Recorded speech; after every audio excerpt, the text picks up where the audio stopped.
Emanuel es un pastor poco común. De hecho, ni siquiera le gusta que le digan pastor.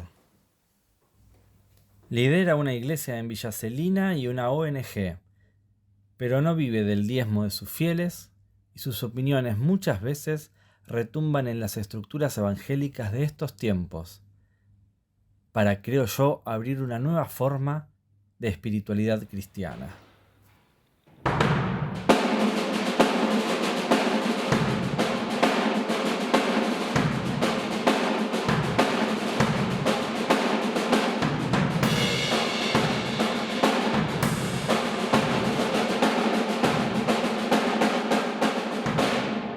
Su vida está enteramente dedicada a su propósito de servicio.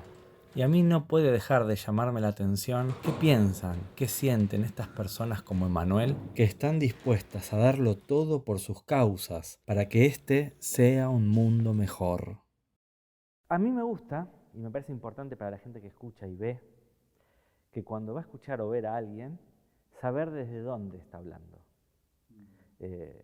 Porque no es lo mismo quien habla desde el lugar que esté parado, es muy importante. Entonces, ¿vos desde dónde hablas? ¿Quién sos?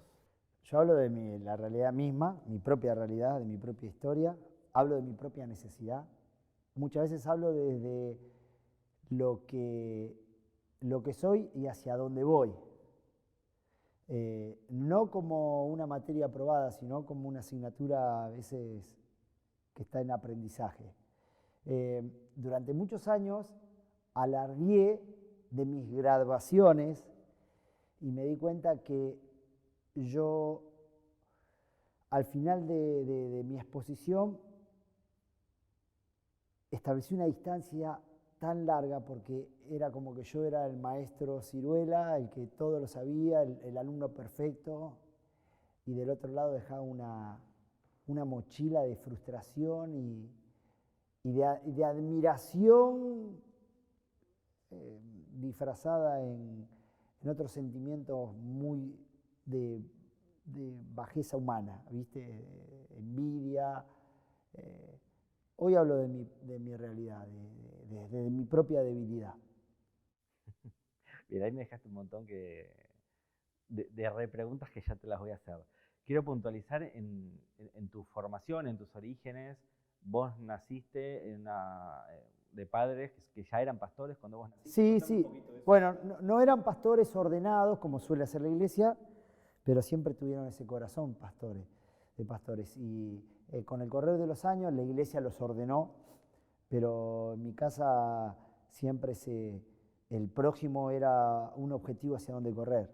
Siempre la necesidad de encontrar sentido en la vida, no entendiendo nuestras necesidades como urgencia, sino la necesidad del prójimo como una prioridad. Y parece un juego de palabras, pero te da enfoque eso, ¿viste?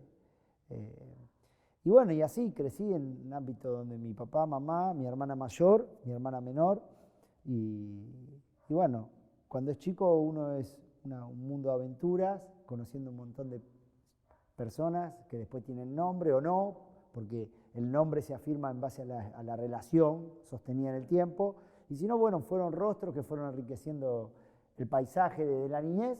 Con el correr de los años ya no es tanto una aventura, uno lo hace parte como de, por lo menos en lo que a mí respecta, lo tomé como parte de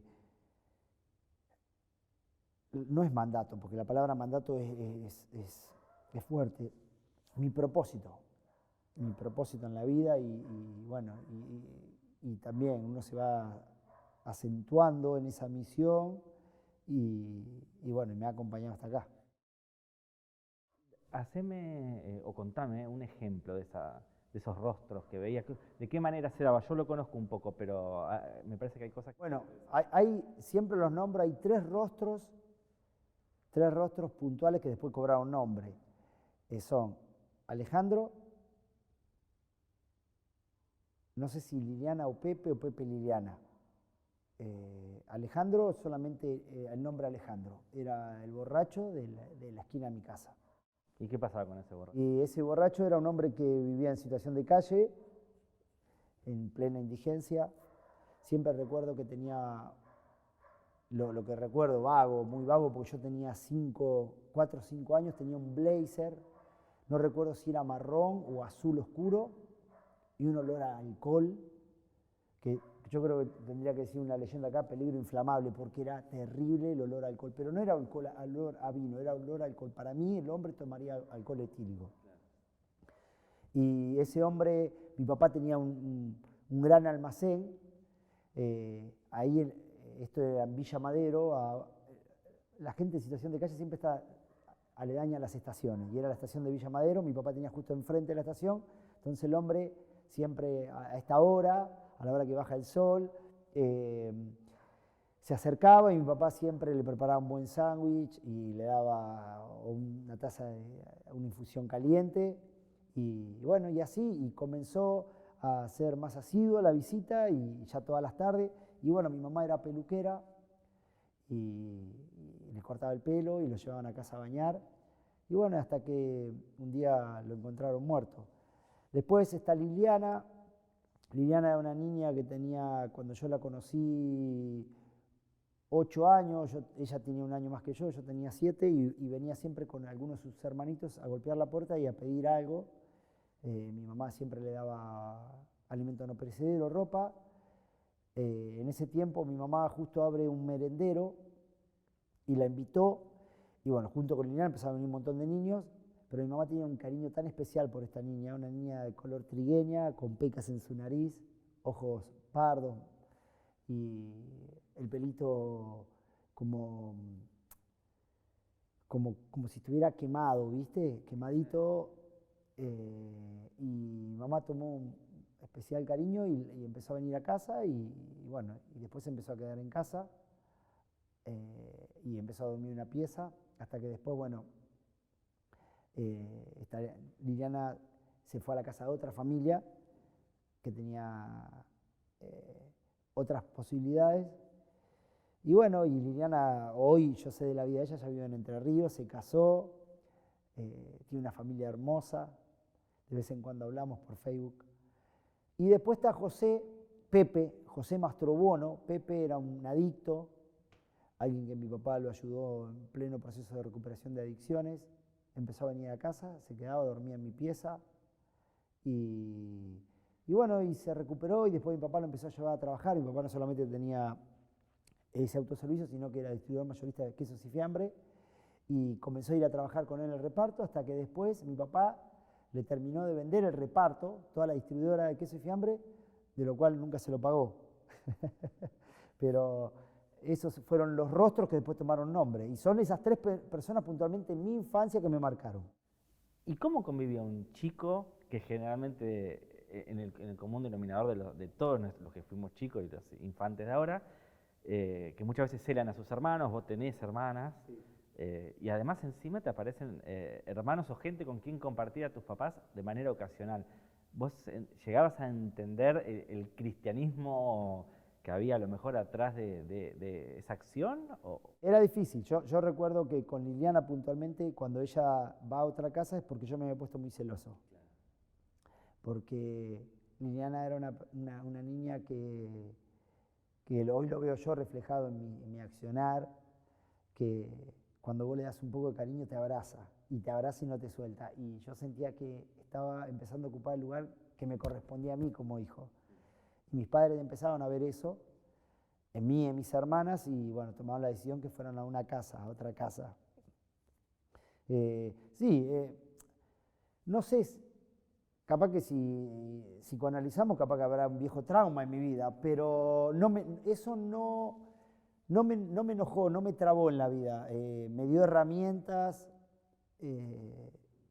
empatía, me dio la capacidad de poder ver en el otro la oportunidad de, como dije recién, de afirmar cuál es mi misión en la vida. ¿Y esa misión la conoces desde cuándo? El hecho de haber nacido en una familia tan altruista, tan resiliente, es como aquel que dice, che, ¿desde cuándo hablas castellano? No sé, desde siempre. Capaz que cuando uno empieza a tener la facultad de poder entender muchas cosas, decía, sí, mi idioma es castellano, y podés distinguirlo, pero Yo creo que desde siempre, pero se potenció mucho más en mi adolescencia. Yo en mi adolescencia empecé a buscar esos nichos que la vida te propone para descubrir personas en necesidades extremas para poder ayudarlos. Y así, de repente, personas que quizás no estaban en situaciones que ameritaban el SOS o el 911, pero que en el día a día necesitaban, capaz que yo fuera y le cortara el árbol, que le ayudara en los quehaceres de la casa, que organizara una brigada con otros chicos, vamos a pintarle, abuelos, y así te puedo hablar del abuelo Dante, Alicia, y otras personas que así, una señora Delia, que cuando la conocimos tenía la casa, una casa muy linda, pero muy venida menos, dijimos los pibes, juntemos pintura, compramos pintura entre todos y fuimos y le pintamos un fin de semana a toda la casa. Y uno se va haciendo a ese ejercicio. O sea, vos no hacías todo eso para ganarte el cielo, para ser salvado. En ese momento nunca lo pensé. Siempre tuve, en cuanto a mi identidad, siempre supe quién fui y quién soy. De hecho, hay una conversación que a veces la comparto con mi hermana mayor. Yo, días después de haberme casado, hay una particularidad que tenemos nosotros, por lo menos los picones, y lo veo en mi hijo, que se repite. Yo, desde chico, llegaba de la calle, entraba y lo que primero hacía, saludaba a todo, iba a la heladera, abría la heladera, miraba y cerraba. No sé por qué. Y vos decís, ¿tenía hambre? No, miraba de chuma. Y es como que mi hijo hace exactamente lo mismo. Y no se lo enseñé. No sé si es sangre eso. Yo me caso unos días después de volver a la luna de miel. Justo mi hermana mayor, que estaba casada también, nos encontramos que justo en el mismo momento estábamos visitando a nuestros padres y me ve en ese accionar, que yo lo tenía frecuente de chico, me dice, ¿cómo vas a abrir la heladera de papá? Me dice, vos ya no vivís acá, pero yo sigo siendo hijo. Esa misma resolución con la cual yo le dije eso, yo en cuanto a mi carácter espiritual y mi identidad como hijo de Dios, nunca tuvo en juego, nunca tuve una crisis en eso. Entonces, el hecho de yo hacer o no hacer para ganarme el cielo, no. Cuando uno sabe que es hijo, no tengo que hacer nada para ganarme el amor del Padre. Entonces, no, nunca tuve una crisis. Quizás algunas personas te pueden evaluar, pero yo no. ¿Vos estudiaste, te formaste sí. Formalmente? Sí. Claro, terminé el secundario a los 18 años en una escuela técnica y yo tenía una fuerte convicción de saber que Dios me había llamado a esta misión, al ministerio le decimos nosotros. Y yo no sé si quería ser pastor, no es que yo voy a ser pastor, pero me quería adquirir herramientas para saber ofrecer oportunidades a las personas. Entonces, el mundo cristiano en su liturgia, en su ceremonia, consta mucho del conocimiento, de los libros históricos, proféticos, los evangelios de Jesús, entonces eran herramientas. Valga que el seminario para mí era demasiado aburrido en cuanto a mi forma, mi idiosincrasia, cómo soy yo soy un poco culo inquieto, pero yo le ponía... De hecho, a mí en un seminario, yo comencé con el seminario bautista y al año y medio me cambié porque yo era como, no cabía dentro de la ceremoniosidad de la institución.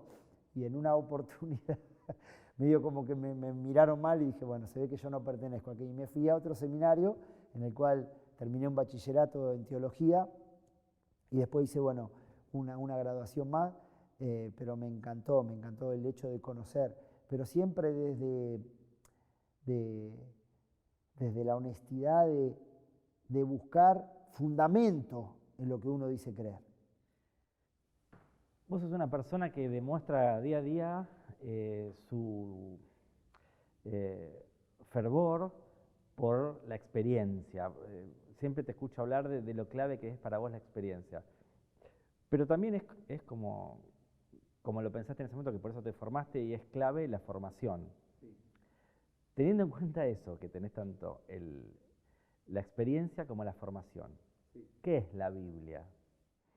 La Biblia, decir esto puede sonar quizás herejía. La Biblia es el testimonio escritural de la existencia de Dios, reflejado en tiempos, actos y personas. Pero la palabra de Dios excede el canon bíblico. Canon bíblico que fue sí, puesto... a ver, la palabra manipulación, pero fue manipulado en base a la convicción de personas que bajo el temor de Dios, el temor, no el temor del miedo, sino bajo el respeto de Dios, lo conciliaron, lo afiataron, lo determinaron. Pero para mí la palabra de Dios es una persona y es Jesús. El verbo fue hecho carne. Valoro todo lo que ahí está reflejado, todo lo que quedó plasmado, pero no hay mayor palabra que esa relación con la persona de Jesús. ¿Y entonces cuánta obediencia se le debe al texto? Es que la obediencia al texto tiene que ver muchas veces con el contexto y la interpretación. De hecho, nosotros como iglesia protestante nacemos en base a la discusión de ciertos reformadores que la historia los presenta hoy, pero en su momento eran herejes por discutir ciertos procederes y la letra fría de los cánones bíblicos. Entonces, creo que siempre la revisión nos lleva a desaprender y aprender un montón de cosas. Lo que yo sí creo es que la obediencia tiene que ser, en primer lugar, desde la honestidad, desde el contexto. Hay muchos textos que de repente están escritos en los cuales hay que leerlos literalmente. Entonces, la literalidad hacia la obediencia a ese texto te lleva no a hacer eso como algo rígido, sino entendiendo el contexto, que a quién fue escrito, cómo fue escrito, bajo qué circunstancias, te da la maleabilidad para entender tu misión, hacia dónde la querés comunicar y dónde la querés llevar a cabo. Un ejemplo, si hoy nosotros nos levantamos diciendo la mujer calla en la congregación, es como que frente a la realidad que vive hoy la sociedad, en la cual la mujer está buscando su lugar, está buscando su reconocimiento, es como un pensamiento machirulo. Entonces, hay que leerlo en el tiempo. ¿Por qué el apóstol Pablo dice? Porque había algunos desórdenes en la iglesia, entonces necesitaba establecer, pero yo no puedo hacer eso algo rígido.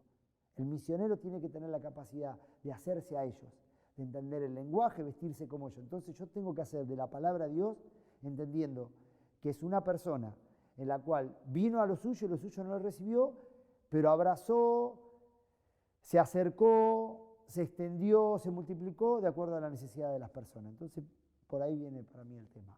¿Y entonces qué es la religión? La religión, de acuerdo a Charles Marx, sería el opio de los pueblos. Yo creo que la religión, de acuerdo a lo que leo en el testimonio escritural, es abrazar a las viudas y a los huérfanos en su dolor. Eso es textual, es testimonio escritural de la Biblia. Para mí, la religión mal procedida, mal enseñada, es una lista de edictos, ¿viste? Promulgaciones de larga lista de ítem por cumplir. Ahora, cuando yo entiendo que todos esos ítems fueron suplidos y cumplidos por Cristo en la cruz, solamente me queda compartir la gracia. Claro, esto que vos decís, lo comparto, suena interesante, pero imagínate haber generado 2 millones de problemas. Sí. ¿Y qué es lo que te hace seguir adelante aún así? Porque incluso te habrá quitado posibilidades dentro de tu carrera o de tu vida o tu servicio. El hecho de saber que el Evangelio es revelación, no es legado de información. Entonces, si la iglesia se tardó un siglo para admitir en Martín Lutero, un reformador, y hoy celebramos de los beneficios del costo que, bueno, yo no soy ni mucho menos Martín Lutero, ni la horda de reformadores, pero entiendo que la verdad se va revelando. Es como cuando uno es adolescente y se acerca a un baño donde hay una buena iluminación y vos de repente capaz que estás en tu casa donde la luz es muy tenue y vos no te ves, pero te acercás a la luz mucho y te ves todas las imperfecciones. Bueno, yo creo que en la medida que Cristo se va revelando, también hay muchas cosas en las cuales, en lo que a mí respecta, me fui reformulando. Sí, me han cerrado muchas puertas. Antes eras más combativo, ¿no? Yo era más combativo, sí. Con la liturgia, a lo mejor. Sí, era combativo también. Creo que todos pasamos por diferentes etapas, ¿no? En la cual... Pero me interesa que vos una vez me contaste por qué entendés que a lo mejor no es necesario ser tan combativo, que hay gente que probablemente necesite algunas cosas. Sí. No, el hecho de que... Digo, tenés un libro que se llama Harto de Religión. Harto de Religión, sí. Sí, pero el título empieza como duro, pero después se va suavizando, ¿no?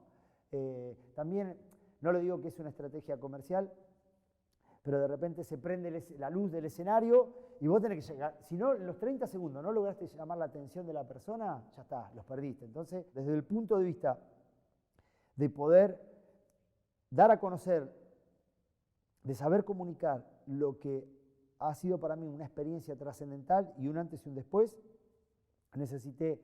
Pero después, así como el libro va suavizando, también el carácter y la experiencia que yo fui adquiriendo a través de la partida de ese libro, cuando se dio a conocer en el año 2016, hasta hoy, 2023, también ha habido un proceso de saber entender. Hay un dicho que dice el abuelo de mi señora, él decía, se saca más lamiendo que mordiendo. Entonces,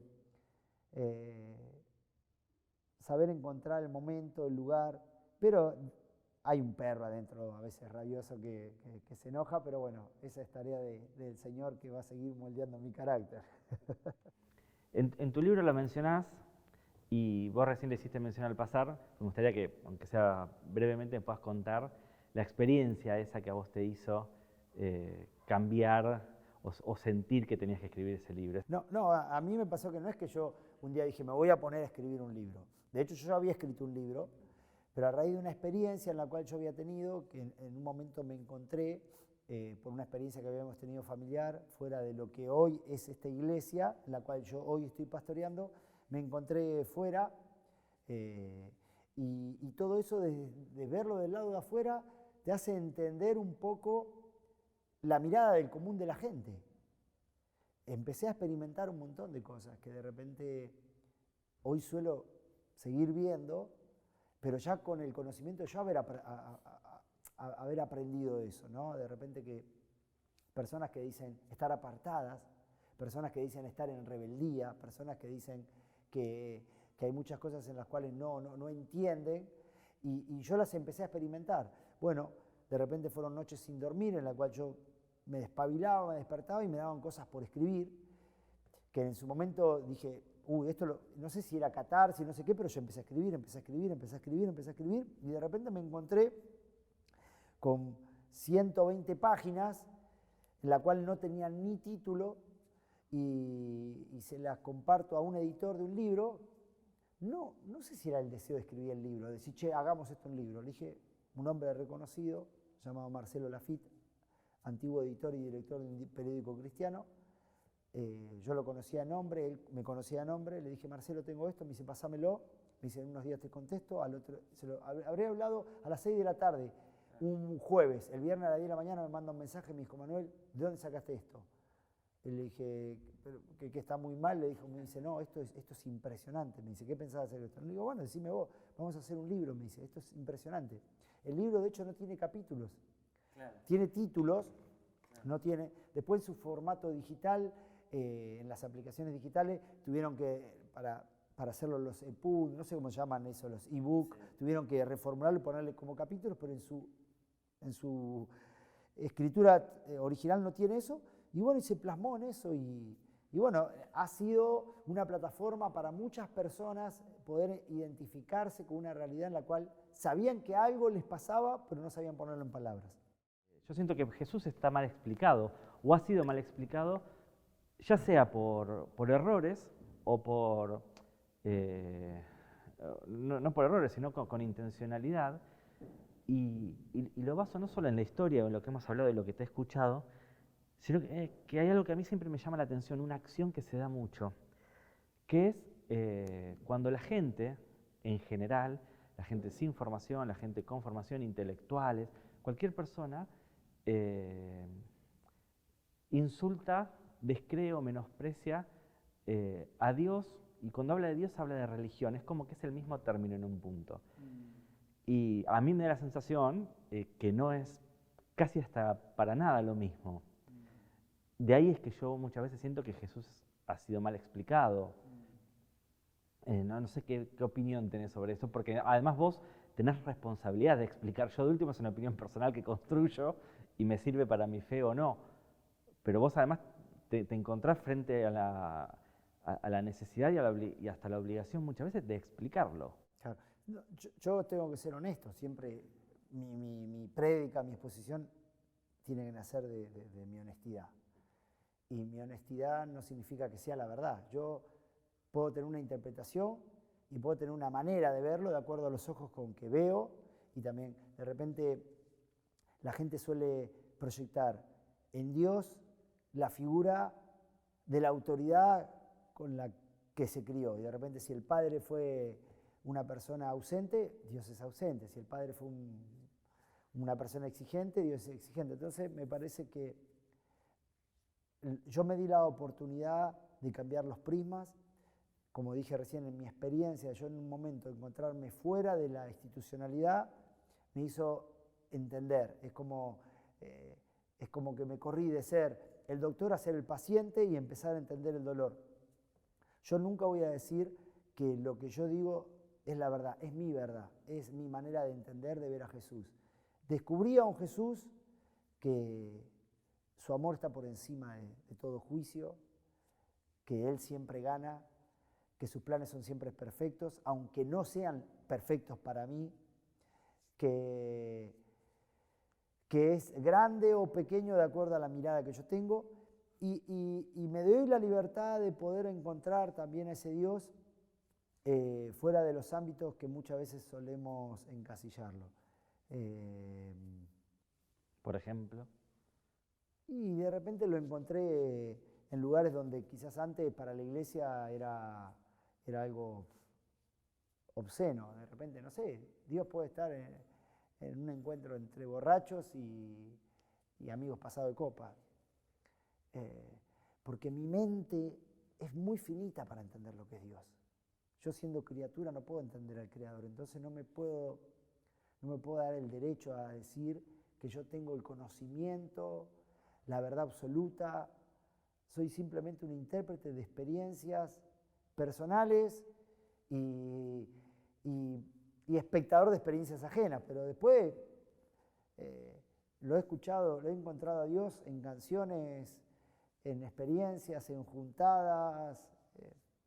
La experiencia es clave, parece. Sí, para mí sí, para mí la experiencia. Y si yo quiero ir hacia la experiencia, o cualquier persona quiere ir hacia la experiencia, ¿cómo? Porque digo, la necesidad de Dios probablemente, consciente o inconscientemente, nos atraviesa de alguna manera a todos los seres humanos, sí, para mí. Sí. ¿Y cómo yo puedo generar esa experiencia? Si alguien tiene deseos de experimentarlo. Somos buscadores. De nacimiento estamos buscando algo. Y el que busca siempre halla. El tema, lo que el hombre no busca por sí mismo, lo que está buscando es plenitud. Uno busca llenar un vacío, encontrar cierta satisfacción en lo que hace. Ahora el tema de la connotación, qué es Dios, qué no es Dios, qué es bueno, qué no es malo.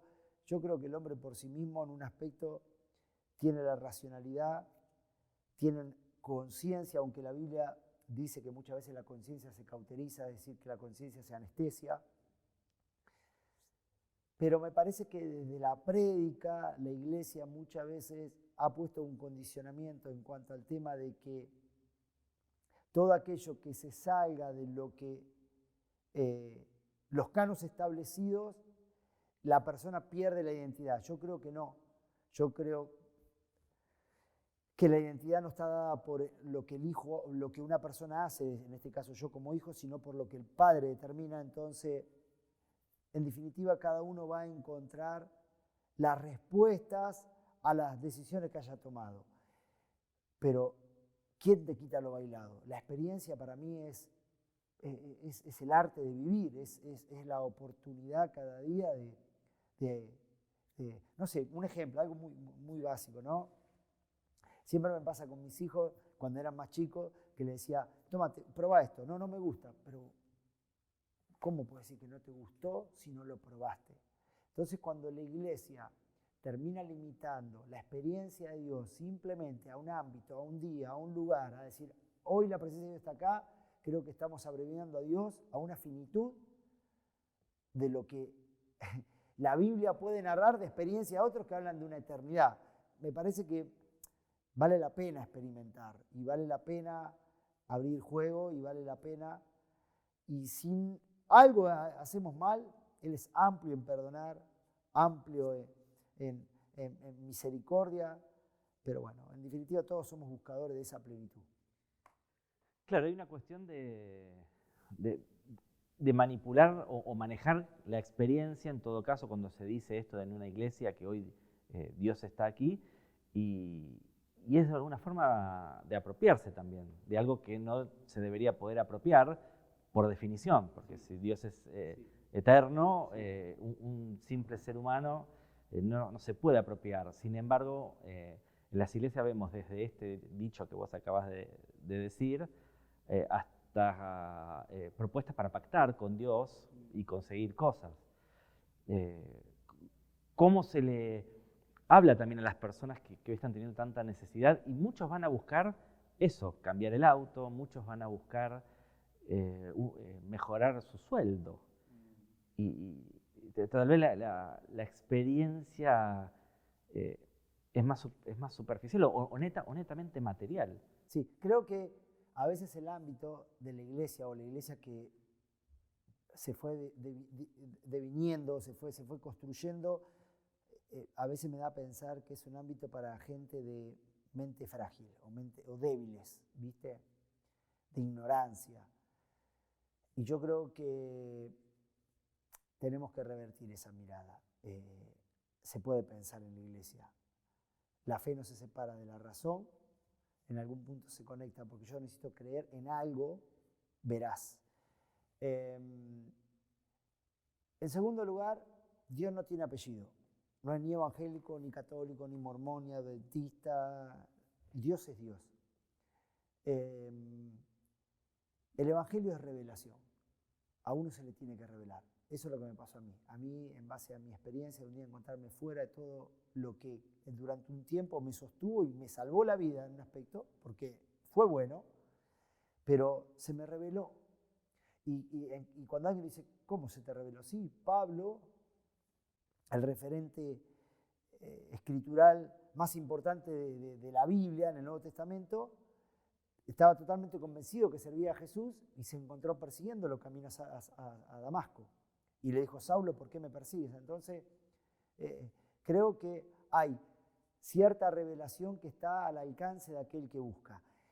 Cuando la iglesia termina mezclándose con necesidades temporales, creyendo que la respuesta a la felicidad está en pactar con Dios para alcanzar un mejor sueldo, una casa nueva, hemos limitado a Dios a la temporada. Y me parece que Dios es más grande que aún las sensaciones que yo puedo tener de Él. Él es eterno y Dios no nos prometió que nosotros íbamos a estar exentos de problemas, sino que Él nos acompañaría en medio de esos procesos. Entonces imagino que debe ser difícil sostener esta posición que muchas veces tenés, porque te debe quitar no sé si de lugares, pero tal vez te debe repercutir quizás en tu congregación, quizás en las posibilidades de conseguir cosas, porque es más fácil ir con el sistema. Sí. Digo, por ejemplo, lo sopesás antes de una prédica, perdón, decir, o directamente sentís lo que tenés que hablar y...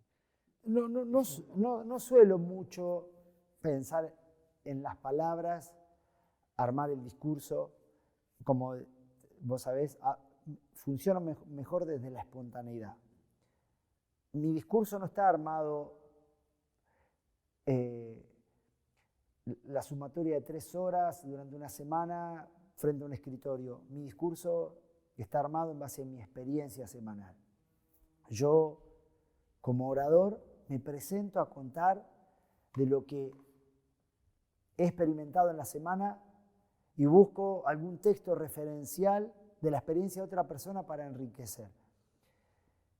Yo he experimentado que a veces el que tiene más se vuelve preso de sus propias conquistas, que es más fácil administrar pobreza que administrar riqueza, que la felicidad no está en el grosor de tu billetera ni en los números que están en la cuenta de tu banco. A veces la felicidad está en el descubrir que yo vine a este mundo para dejar una marca, para surcar un camino que sea inspiración. Desde el punto de vista que muchas veces la iglesia termina promoviendo, como en alguna vez lo he hecho yo, puntos para alcanzar cierta felicidad, fundamentados en las propuestas del consumo, no hemos entendido la vida y obra de Jesús. Entonces, encubiertamente venimos a Dios queriendo encontrar la respuesta en muchas de las cosas que nos han traído a Dios, porque de repente nos encontramos en deuda por creer que comprarnos el 0 kilómetro era, pero Dios me había dado una promesa. Sí, que estemos contentos con sustento y abrigo. Y ese sustento y abrigo nos demanda hoy saber entender un poco que no es el hecho de vivir en un chaperío, pero a veces el querer buscar una identidad, una pertenencia y una estima en las cosas que a veces te propone el mundo, terminás siendo preso y lo que estás buscando es simplemente alivio espiritual a los pesares que vos mismo has consumido. Yo me levanto como un oponente ante ese pensamiento y creer que se necesita una iglesia pobre en cuanto a institución, en cuanto a pensamiento y práctica para un mundo pobre. Porque si no estamos en el barro no podemos entender lo que es ayudar a salir de otro. Y desde un tiempo a la fecha me parece que la iglesia se ha enriquecido. Y la riqueza a veces no tiene que ver con cosas que están promocionadas desde una plataforma de venta online. A veces tiene que ver con riquezas que uno quiere alardear desde esa posición y ese lugar que ha alcanzado siguiendo esa línea de consumo. Claro. Me quedaría hablando hasta mañana, pero te voy a hacer las últimas, así ya vamos terminando y redondeando. Me interesa que me cuentes, ¿cómo es tu trabajo semanal? ¿Vos sos pastor y vivís de ser pastor? Yo tengo un pequeño emprendimiento en mensajería y paquetería y mi vida está armada en base al hecho de poder disponer yo medianamente el tiempo para poder cumplir con la misión que se me fue encomendada. Le quito tiempo a mis recursos, pero le doy tiempo a los recursos de él. Desde hace un par de años atrás entiendo que cuando Dios te da una visión, te acompaña con una provisión. Soy lo suficientemente honesto para no poner peso sobre la vida de nadie. En el camino he encontrado personas que desinteresadamente han financiado la misión de Dios en mi vida. No vivo de diezmo ni ofrenda. De hecho, aquellos que vienen a nuestra comunidad, no hay un espacio para eso. Hay un lugar donde la persona quiere mostrar una ofrenda, bueno, pero no sobre la premisa de creer que la persona tiene que dar algo para ser bendecido, sino porque es bendecido, colabora en la medida que lo cree y lo siente, pero Dios siempre me paga el sueldo. A veces viene un amigo, a veces alguien que me contrata en mi servicio laboral, a veces alguien que dice, Emma, mira, esto es para vos. Yo no vivo de la obra, yo estoy en la obra. ¿Se entiende? Me he encontrado comiendo con los chicos en la casa de niños, me he encontrado comiendo, mi familia comiendo con los indigentes, porque estoy en esto. Pero sí soy cuidadoso del tema del dinero, porque el tema del dinero es un gran prejuicio que la sociedad tiene en cuanto a la iglesia cristiana evangélica. Y ahí en la casa del niño, que eso es una gran obra y un gran esfuerzo que haces, que todavía está en construcción el edificio principal, se construyó en el medio de un asentamiento a la vera del río Matanza, en donde no pasaba nada, en ese momento pasaste vos, y a partir de ahí empezaron una obra maravillosa, de la cual yo sé viven muchos niños y muchas familias de esa obra, dependen hasta socialmente y para alimentarse. Sí. ¿Tenés más o menos un estimado de la cantidad de gente que de alguna u otra manera está en la casa del niño? Mira, puntualmente en Virrey del Pino, porque hay otras casas, puntualmente en Virrey del Pino a veces me generan dobles sensaciones. Mis emociones están desencontradas porque la institución en base al carácter que tiene no produce una estabilidad, porque tampoco la gente que hace al momento y al lugar buscando una respuesta son personas que son en su carácter estable. Entonces hoy están, mañana no están. Me consuela el hecho de saber que siempre que una persona necesite algo, que encuentre ahí la respuesta. No le he puesto números a mis expectativas, porque los resultados a veces pueden ser frustrantes. Si lo pongo de acuerdo a lo que a veces, en cuanto al carácter de la institución, se considera éxito o fracaso. Me amparo en el hecho de saber como lo que dijo Jesús. Por cuanto lo hiciste por uno de estos mis más pequeños, a mí me lo hiciste. Jesús hoy es Raúl, hoy es Adriana, hoy es el señor Vallejos, antes fue Jorge, hoy es Luna, es Néstor, niños, personas mayores. Entonces, trabajo para la necesidad del momento. ¿Tuve hambre? Me diste de comer. Capaz que eran 5, capaz que eran 3, capaz que eran 60, capaz que eran 70, no importa. ¿Y cómo haces para vivir con tantas personas en la mochila? Mientras Dios me dé la energía, lo voy a hacer. No es fácil. Yo me preparé buscando una ordenación en una iglesia institucional. Quería mi oficina, quería mi secretario o mi secretaria, quería todo eso que era lo que yo había aprendido, viendo el carácter institucional de la iglesia, pero Dios me sacó a una realidad en la cual es donde tengo que estar. No sé dónde la vida me deparará, pero mientras tanto, mientras Él me dé la fuerza, me dé el sustento, no edifique una cosa derrumbando mi casa, mis hijos, lo voy a seguir haciendo. Gracias. No, por favor, gracias a vos, Dios.